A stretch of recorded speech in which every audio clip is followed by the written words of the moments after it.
Kaizuku Ore wa naru! Sup guys, Marcus here, and today I'm here to talk about Netflix's One Piece.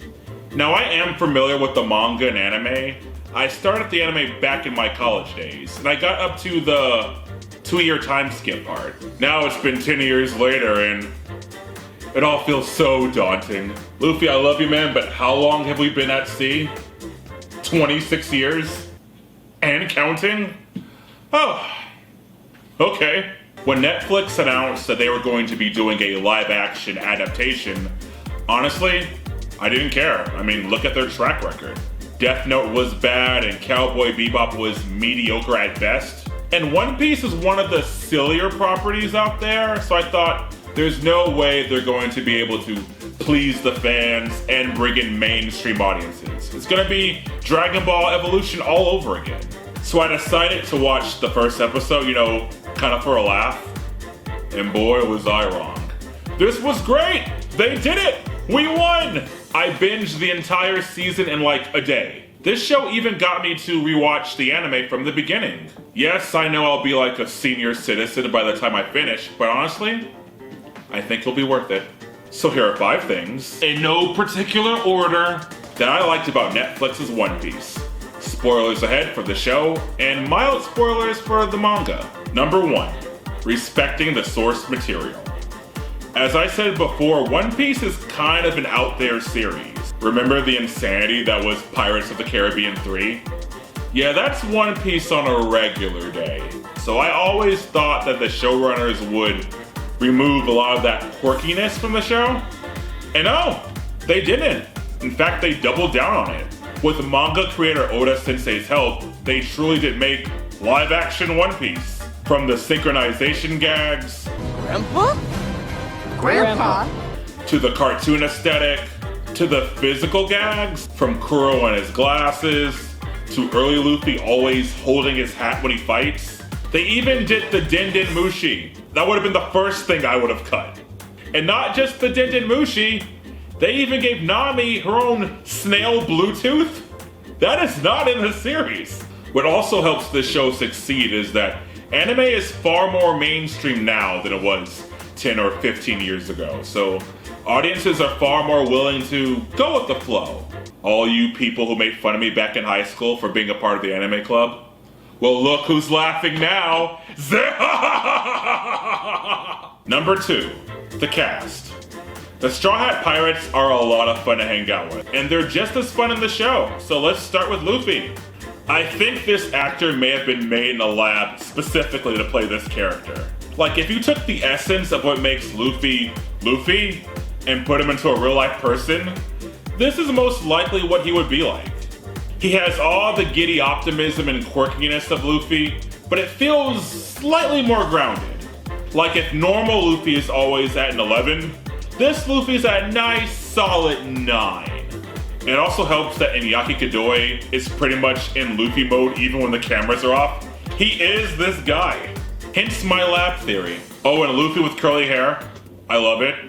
In fact, my new headcanon, pun, is that normal Luffy just uses a hair straightener in between adventures. Next is Nami. If Iñaki is playing an anime character in the real world, Emily Rudd is playing a real person in the anime world. The East Blue Saga is Nami's story overall, and so she has the most dimension and goes through the biggest changes. She's also a more capable fighter than Nami was at this stage of the story, which I'm okay with.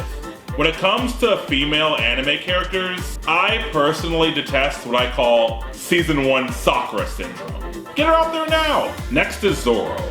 Zoro has the best fights in the show.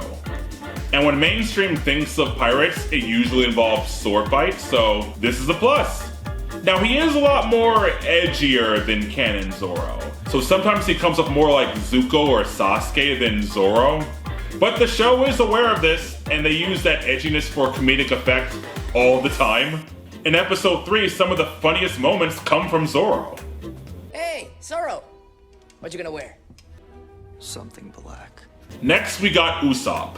Now Usopp is my favorite character in the manga and anime, and this one's a real charmer. His habitual line is used less as a comedic character flaw and more as an emotional pick-me-up, more to raise your spirits. He's more the crew's cowardly stand-up comedian than the cowardly liar. I am so hyped for when this version becomes Soge King, like you don't even know. And speaking of charmers, we end on Sanji. This guy, oh wow. Now he's not running around screaming Merodin all the time. He's more of a, hey, how you doing? And this is where I kind of brush up on the source material, because this version should be getting laid all the time. Every island they go to, he should be getting the Jack Sparrow slap. Number 3, the music. Aside from the obligatory We Are and Bink Sake covers, 90% of the score is original. Now, as much as I love HBO's The Last of Us series, the majority of that score is from the game. I've been listening to the score non-stop since I watched the show, and I have a few favorites. There's the opening. Dun dun dun dun dun dun dun dun dun dun dun dun dun dun dun dun dun.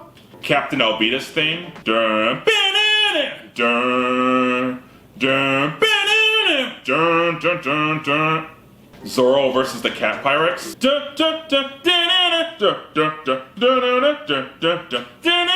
But shout out to the song My Sails Are Set by Aurora.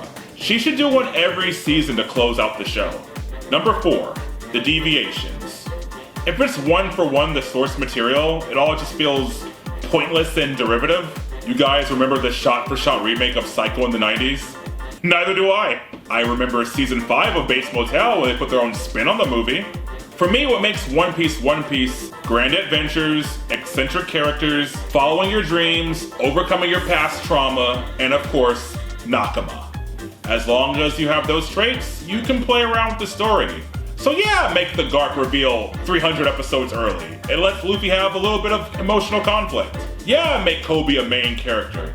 He's our eyes into the marine world.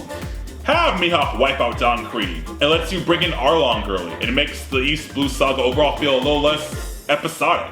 Buggy's hot now according to TikTok. Sure, why not? Usopp and Kaya? Totally a thing. Nami and Zoro? Maybe a thing? Now, Uda-sensei did say he didn't want any of the Straw Hats to be romantic with each other, and I do agree, you don't want a cast of the Brady Bunch situation, but it doesn't mean that you can't ship tease. Benson and Stabler have been doing it for 25 years. And it also doesn't mean that you can't ship them with characters outside of the crew. So place your bets on who Vivi's gonna end up with in season 2. You could be safe and say Koza, but pirates have more fun, right? Are you free tonight? And finally, number 5, the genre. Let's take a look at Netflix's Cowboy Bebop.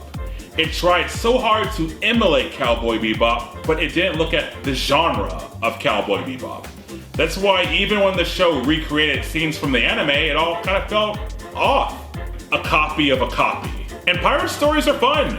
There's a reason why my generation loved the first 3.5 Pirates of the Caribbean movies. There's a reason why Muppet Treasure Island is in my personal top 3 Muppet movies. There's something elemental about the swashbuckling genre. Something that gets you, right here. And I think that's the reason why this show has been so popular with people who've never even seen the anime or read the manga. Because pirates are cool. Anime pirates, even better. So what about you? What are 5 things that you liked about Netflix's One Piece? What are 5 things that you did not like about Netflix's One Piece? Let me know in the comments. So, till next time, stay frosty.